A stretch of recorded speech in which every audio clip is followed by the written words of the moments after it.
OBC, none Yadav OBC की जब आप बात करते हैं तो उनकी संख्या 34% के करीब है, ठीक है। या अपर कास्ट की बात करते हैं 14% है और वो 16% मुस्लिम्स जी।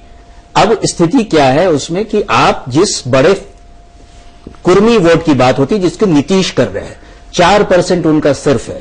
बाकी नन यादव जिसको वो कहते हैं कि मोस्ट बैकवर्ड क्लास की है, जिसमें क्वेरीज भी हैं और भी छोटी छोटी जातियां हैं, ये कहना चाहता हूं उनका शिफ्ट इस समय वहां उनका भी एक मुश्त शिफ्ट हो जाए, उनका हो गया है।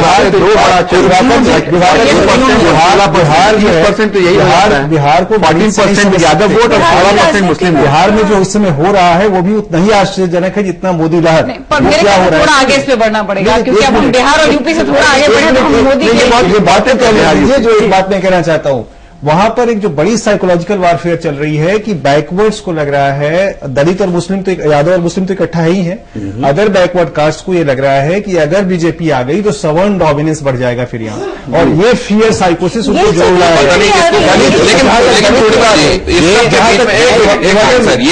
दलित की बात है ना, ये अहमद पटेल साहब का ये कहना कि हम बड़ी कंफर्टेबली फिर से सरकार बना रहे हैं, अलाइज आ रहे हैं, हम उनके साथ मिलकर फिर से सरकार बना रहे हैं।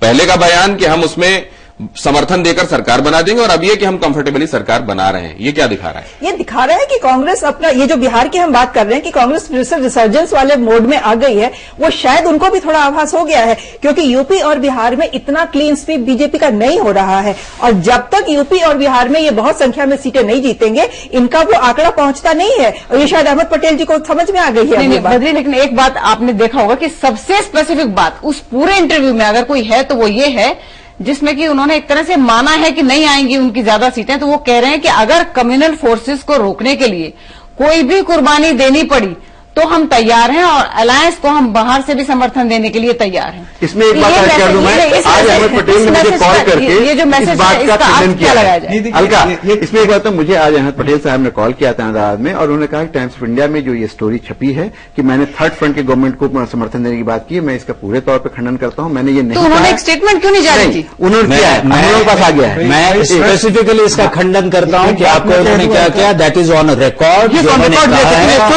उन्होंने नहीं, उनका इंटरव्यू मैंने पूरा का पूरा सुना है, दैट इज रिकॉर्डेड। चलिए पहले एक बार कांग्रेस का एक वार पोजीशन स्टोरी ले रहे हैं, मैं जान रहा हूं, जो हमेशा रहता है कि अगर कहीं से भी कमजोर पड़ेंगे, एक पोजीशनिंग है कांग्रेस की, और आज से नहीं है, ये बहुत पहले से है और ये हमेशा रहेगी, तो हम एंटी कॉम्युनल किसी भी सरकार को सपोर्ट कर सकते हैं। ये कांग्रेस हारे या जीते, ये हमेशा से पोजीशन, वार ऑफ पोजीशन हमेशा रही चलने वाली मेंटालिटी है। अगर बातचीत में ये बात ये इम्पोर्टेंट इसलिए कि बीच चुनाव में एक ऐसा नेता कांग्रेस का जो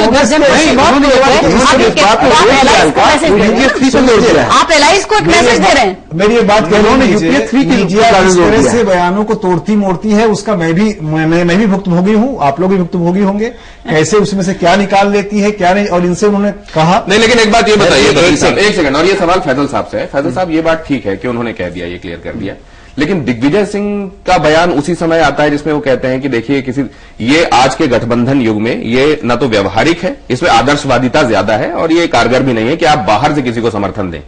मतलब ये हर एक तरह की बातों को टॉस किया जा रहा है कि जितने जिसके पकड़ने वाले हो वो पकड़ लें। ये बताइए नहीं, ये बताइए दिनेश कि क्या ये सिर्फ कांग्रेस कर रही है? ये वो भी कर रहे हैं। आप एक तरफ तो जाकर के आप कलकत्ता में ये कह रहे हैं कि यहां किस तरह का काम हो रहा है, ममता बनर्जी भी वही कर रही है जो लेफ्ट ने किया। दूसरी तरफ आप फीलर भेज रहे हैं कि उनके साथ आपको अलायंस भी करना है, तो ये राजनीति में कोई नई चीज नहीं है। दूसरी बात, पूर्णिमा ने एक बात कही कि ये एक सेफ जोन में रहने वाली बात कि हाँ ठीक है, अगर ऐसा होगा तो कांग्रेस का स्टेटेड स्टैंड है, नथिंग न्यू, कि अगर होगा तो हम सेकुलर फ्रंट की गवर्नमेंट बनाएंगे या सेकुलर कोई गवर्नमेंट प्रॉपअप करेंगे, इसमें भी कोई नहीं। लेकिन जिस बात पे उन्होंने ज्यादा जोर दिया, जो जीयू पे भी सब जगह है, कि यूपीए 3 की गवर्नमेंट को हम ला रहे हैं, किसी तरह से भी आएगी या नहीं है, ये उनका दावा है, हम लोग नहीं कह रहे हैं कि, लेकिन उन्होंने इस बात को स्पष्ट किया। और आज आप बहुत सारे, ये इंटरव्यू आज छपा है, लेकिन अब आप देखिए सारे न्यूज साइट्स पे तो अब ये आ गया है कि उन्होंने इसका खंडन किया है। लेकिन मैं इस चीज पे सिर्फ 30 सेकंड होगा, सिर्फ इसलिए कि इंटरव्यू टाइम्स ऑफ इंडिया में छपा और कल कोई आदमी अपने बयान से बदल जाता है, उसका अर्थ ये नहीं होता है। नहीं, बिल्कुल, मैं इनको खास करके, चूंकि आपने मीडिया को बताया है, वो इसका अर्थ कतई नहीं होता है कि उसने तोड़ मड़ोड़ के पेश एक किया। मैं आपको इसका मतलब ये होता है कि आपने पहले अपनी कोई बात कह भी दी और फिर कुछ लोगों से बात करके उसको टेक्निकली एक ब्रेक लेना पड़ेगा। इंटरव्यू मैंने और सुना है, एक ब्रेक के लिए रुकते हैं, हाजिर होते हैं, निष्कर्ष पर चर्चा जारी। इसलिए कह रहा हूं मैं आपको एक